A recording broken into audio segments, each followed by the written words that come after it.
गुरु का स्थान देवी देवताओं से भी ऊपर माना गया है। गुरु की बातों का पालन करने पर किसी का भी जीवन बदल सकता है। एक लोक कथा के अनुसार पुराने समय में किसी गांव में एक चोर ने विद्वान संत से कहा कि आज से आप मेरे गुरु। लेकिन मैं चोरी करना नहीं छोड़ सकता, क्योंकि यही मेरा काम है। गुरु ने चोर से कहा कि ठीक है, अब से तू मेरा शिष्य है। मेरी एक बात ध्यान रखना, सभी महिलाओं को अपनी माता और बहन समझना। चोर ने ये बात मान ली।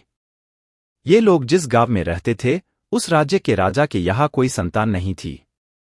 इस वजह से राजा अपनी रानी से गुस्सा था और रानी के अलग महल में रहने भेज दिया था।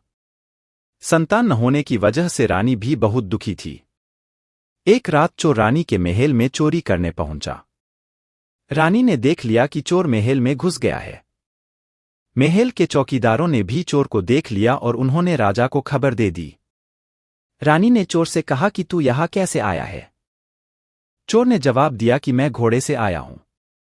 रानी बोली, मैं तेरे घोड़े को सोने चांदी से लदवा दूंगी, बस मेरी एक इच्छा पूरी कर दे। चोर को अपने गुरु की बात याद थी। वह भागा नहीं, उसने कहा कि आप तो मेरी मां समान है। मुझे पुत्र समझकर अपनी इच्छा बताएं, मैं चोर हूं, लेकिन मेरे बस में होगा तो मैं जरूर पूरी करूंगा। राजा ये सब बातें सुन रहा था। चोर की अच्छी बातें सुनकर बहुत खुश हुआ।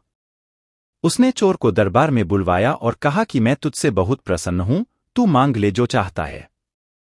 चोर ने कहा कि राजन, आप महारानी को अब से अपने महल में ही रखें, उन्हें दुख न दे।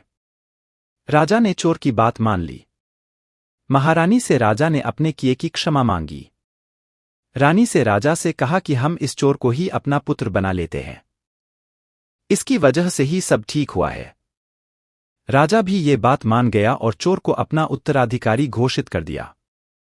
कथा की सीख। गुरु की बातें जीवन में उतारने से किसी का भी जीवन बदल सकता है। चोर चोरी करता था, लेकिन उसने गुरु के उपदेश को ध्यान रखा और राजा रानी उससे प्रसन्न हो गए। एक चोर का जीवन बदल गया। ऐसी सी मजेदार स्टोरी सुनने के लिए हमारे चैनल को सब्सक्राइब करके बेल आइकन ऑल प्रेस कर दीजिए। मिलते एक और मजेदार स्टोरी के साथ।